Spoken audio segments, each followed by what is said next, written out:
Yep. All right, guys. I've gone back to my traditional method. Um, I'm more at ease doing it like this, rather than trying to be somebody I'm not, using a tripod. Not trying to be a YouTuber. I'm just being me. So holding the phone and talking without any devices. This is me. Today, I'm going to touch upon the reason of my passion, I think, why I got into rugby. And I'm not going to talk about me for once. Ooh, shock. But it's going to be my memories, early memories of rugby, and that's going to touch upon a time I can't remember, but a final that and a video that I've looked back on so much. This is all pre being a pro, so I'm talking about me just being a normal person, not a professional. So I've got to touch on two areas. I've got to touch into 80s, especially 1983. Yeah, I was 5. I don't remember it, but I never forgot it because the video. I must have watched it 100 times. Any LFC fan, they probably won't like being reminded of this, but you guys went on to win lots more, not importantly, and the main one, which was in 2005 Challenge Cup. But what Challenge Cup I'm talking about is in 1983 when Hull faced Fev Rovers, the Underdogs, a team from a mining village against some mighty black and whites, and geez, they were minor. They were mighty then. Kemble, Lulai, Crooks. Could name them all day long. Star-studded FC team, legends. But unfortunately, Hull thought they just had to turn up, and I've played a similar. I've played a game similar to that, a bit longer into the future. 2005 again, Challenge Cup final.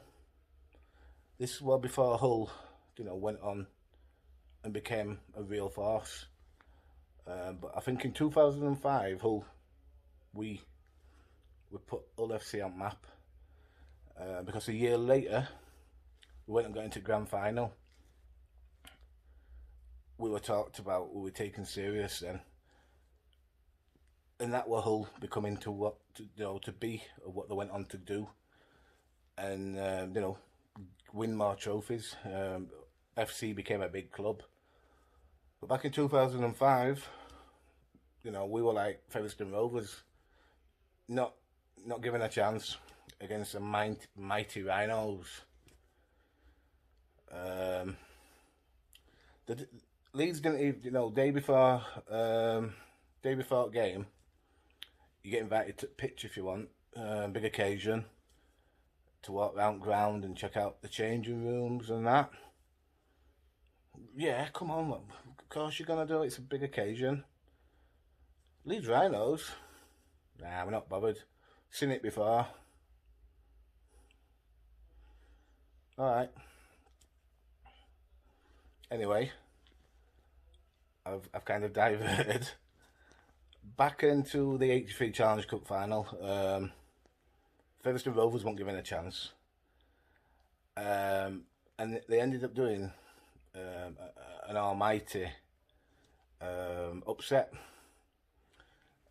which was up there with when John Keir's Sheffield beat Wigan. You know, if any coach can, you know, cause an upset and get you revved up, it'd be John Keir. Fantastic motivational coach, good bloke. But yeah, Featherstone went on, and you know, they won that game. And although I wasn't old enough to remember it, there was a guy who I used to get my hair cut. It's still there now. I used to get my hair cut in Pontefract, just next to the library. John Marsden, I think he played on wing. Little goatee beard, nice bloke. Anyway, I haven't been for my haircut for 4 or 5 years. I can self-maintain now with a shaver, but back then I needed to get a good trim. You know what I mean? And I used to go in and passion how much it meant to him. He'd recognise you know, rugby, and he'd have his little setup, a little video, TV, and a line of videos. Reminds me of mate Gas Cochran. He's got them all lined up, A to Z.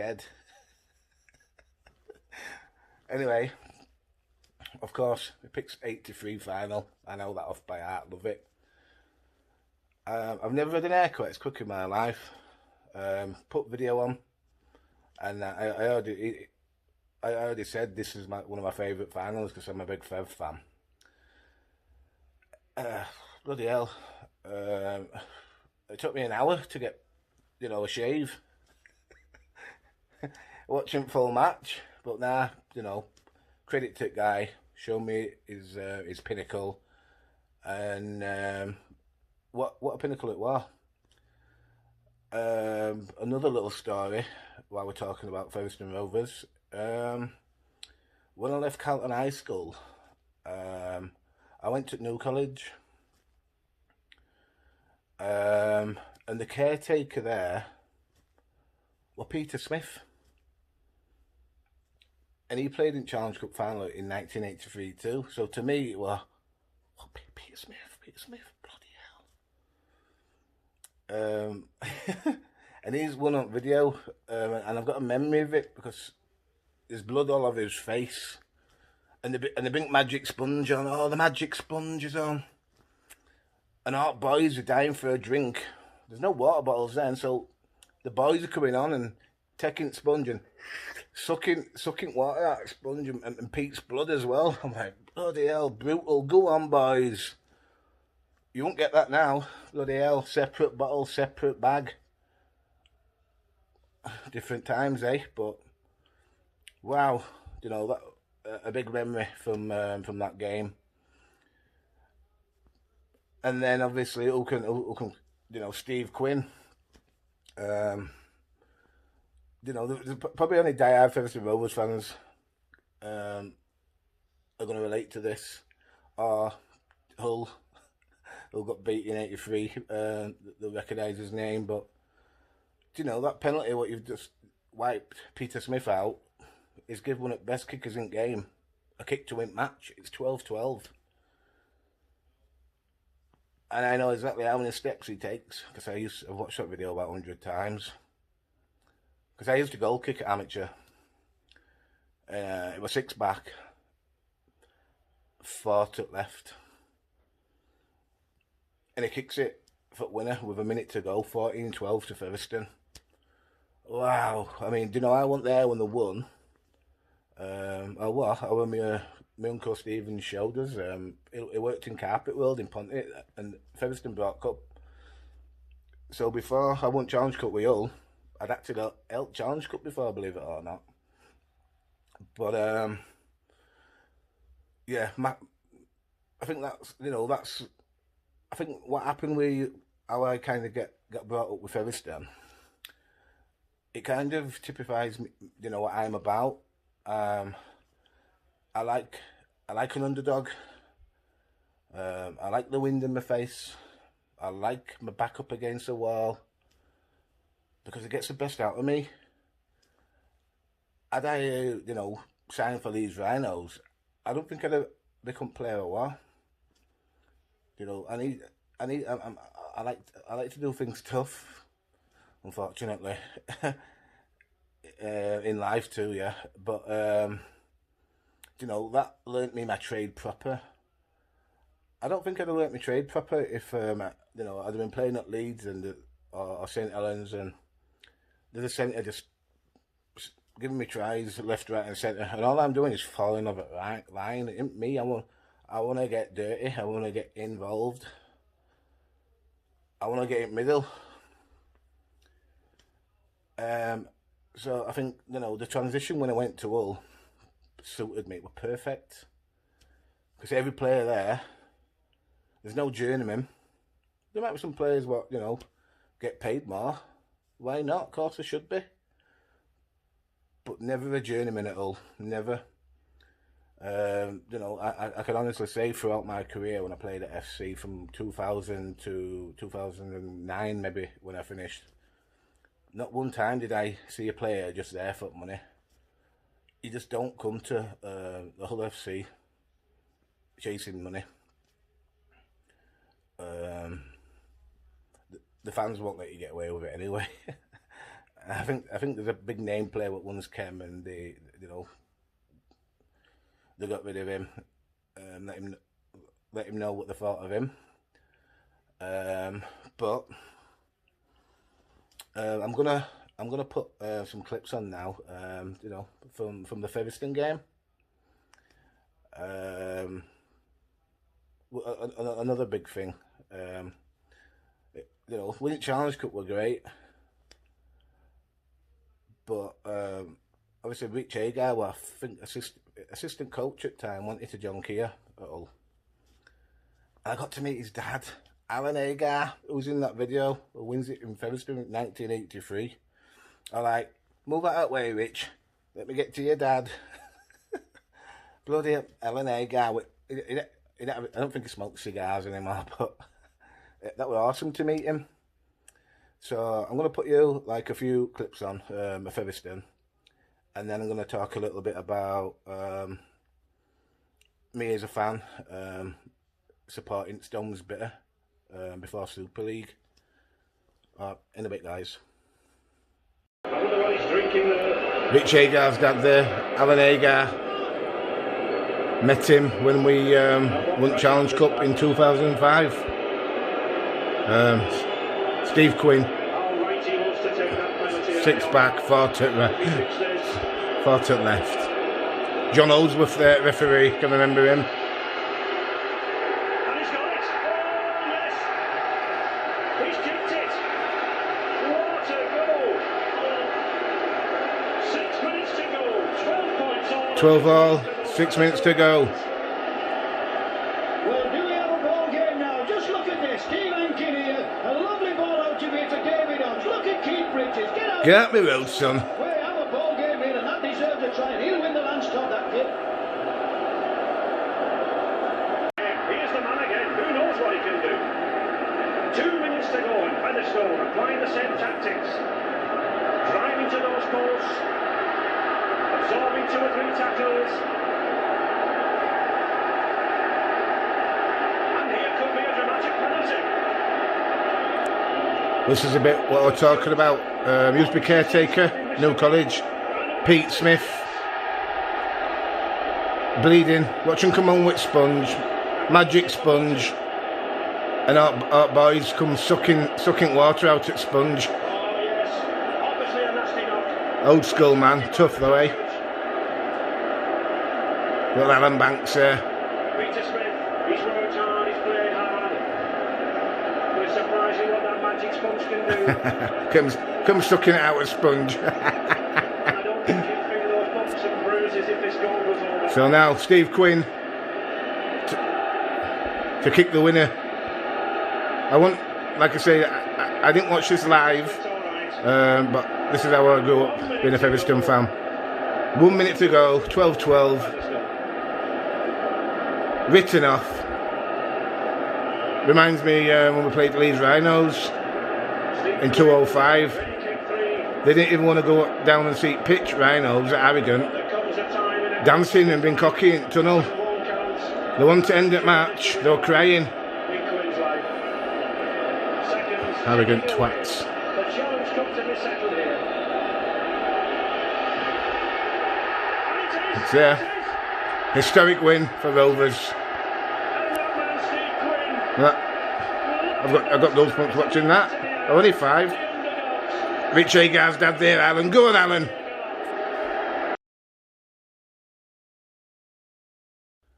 Yep. Alright guys, welcome back to the second part. Although you probably see this video in like joined together. This is about me being a kid, supporting Fev. First part was about how I came about liking Featherstone. So yeah, started going to watch them. My uncle Stephen used to take me to games. Then when I got a bit older, started going to games with my mates. And if my mates didn't go, I still go to games, away or at home. There used to be a supporters bus, what used to pick you up at back of Tesco in Ponty. And there used to be a lovely woman what ran it, called Anne. All the same lot on the coach, all diehards. Never expected to win. As long as Featherstone give their all, we were happy. And I think that same kind of mentality what all FC fans had when I first went there. So yeah, Stone's bitter. I can remember bumping into Chris Bibb. I think I was playing for Great Britain at the time, and I think I bumped into him in Escape. And he said to me, "No, I am, dear." And I'm like, "No, mate." He said, "Oh, Chris Bibb." I went, "Oh, like, bloody hell, Chris Bibb."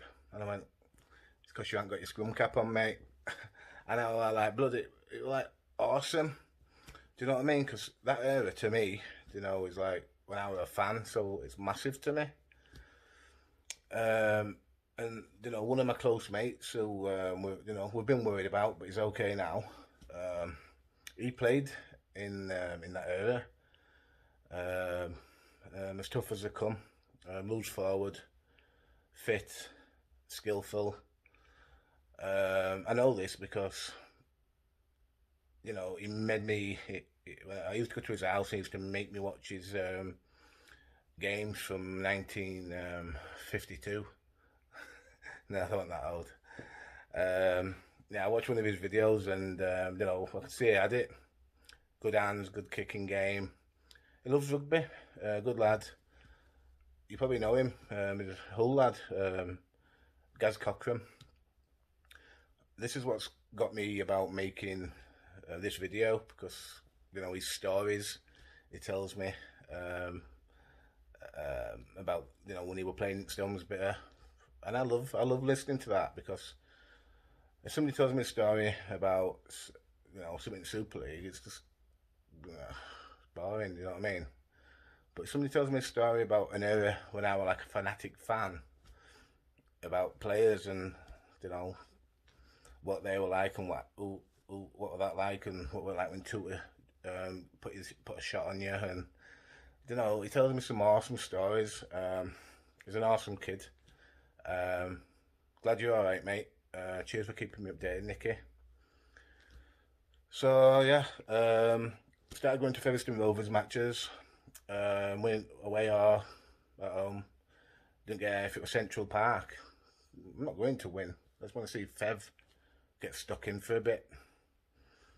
I can remember once going to Central Park, and there were a big fight, and it wasn't Kelvin Skerritt played for Wigan. No, he was dirty, wasn't he? Were he dirty even Barry McDermott? I'm not sure, probably. Ooh, it's a tough one, that, isn't it? This fight started, and this Kelvin Skerritt just came running over from nowhere and just Supermaned in the middle. But Featherstone, they had a tough team. They had a quality team, and they did. I give 100%. You know, some of the players what were playing then, wow, you know, that Wigan and the Leeds Rhinos team, you know what I mean? Unbelievable, great class, great standard. A great time for rugby league. Unfortunately, you know, I think franchises or Super League came in and it all started to be about money, and you know, I think Featherstone didn't make the cut. I'm not going to talk too much into that because it just disappointed me at the time, because I don't think Fev made cut. But I used to be, you know, a player what couldn't wait for a Monday. You know, run up to the shop, buy rugby league, see what Fev pictures were in, and actually see if any pictures of Robinson were in there, because you know he won my favourite player, and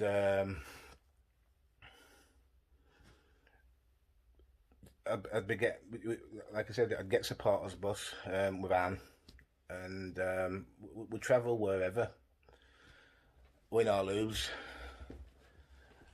But you know, there came a time when things started to change, and Featherstone started to lose the better players, because they had some class players. I'm not going to name any because I don't want, you know, want to leave anyone out. And I don't mean Nullable shipped off to Bradford, but I can understand that. Do you know what I mean?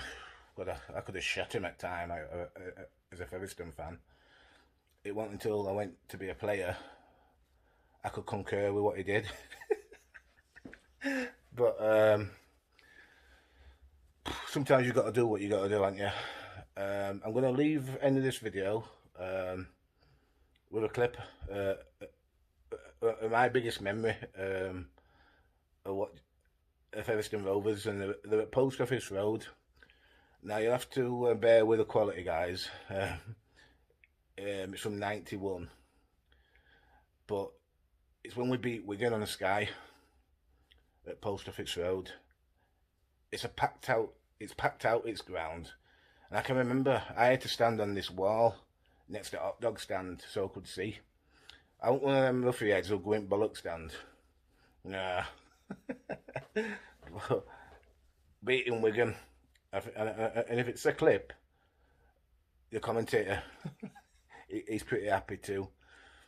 But yeah, nice to you know, talk about my past regarding memories. Like I said, this video came about because I was thinking of Stones Bitter, and it got me thinking about my mate. So yeah, I just thought I'd put a little one out there, and just talk about some nice memories. Alright guys, in a bit. Alright guys, I'm gonna put the clip on now. It's Featherstone Rovers versus Wigan in 1993. It's a game that stands out in my head. The mighty Wigan. I don't need to name Wigan team. You're gonna wear the calibre of names in the commentary. But Featherstone get the win. And it's on scrum down too. I could not wait for scrum down that night. I used to love Cell Block H, but this night I was waiting for scrum down. It's a great win. Quality is not the best, but you know, you'll hear the commentary. I think the commentator maybe from Featherstone, not sure. You make your own mind up. Casey, Bulldogs in the interview canvases. Welcome to the game, Neil. Clouds all over it. So the ball now there to Gary Price. Gary Price there. Tackled here by Dennis Bess. Good tapping that by Dennis Bess that time. So it's Martin Pearce and that kick over. It's all on. Who's up for that ball? It's built to Terry Manning. So it's Glenmore! It's Glenmore! He's on the corner! For Featherstone Rovers!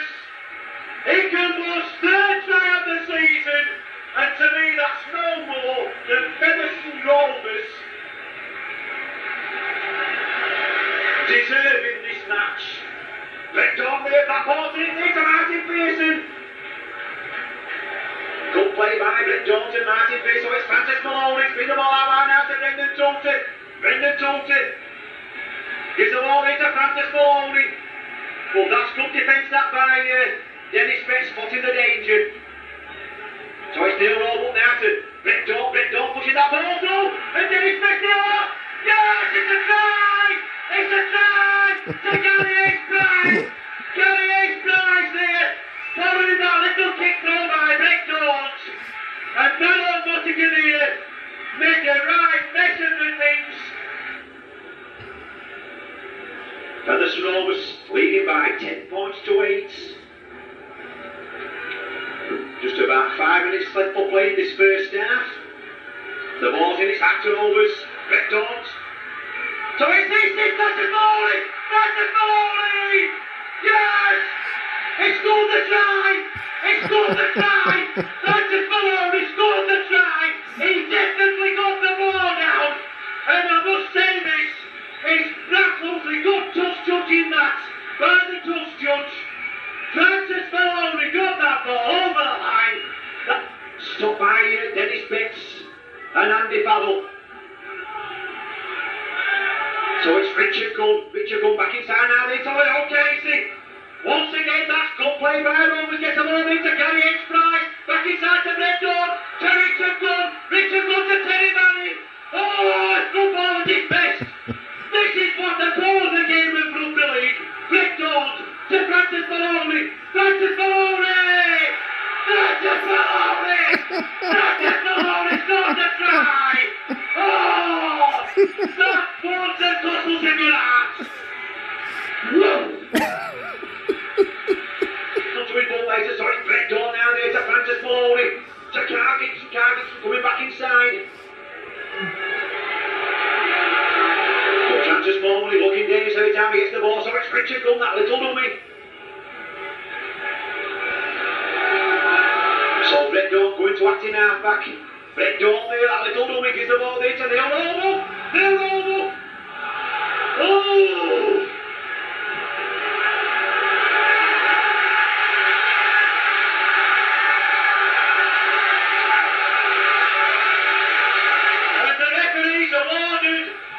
Neil Roebuck, an obstruction try. Well done, Neil, lads. Comes from around where I'm from. Gary H. Price coming back off the field for Fev Rovers and there's Steve Lloyd going on. So the ball's in, it's out to Neil Roebuck here. Not Brett Dawn's pass.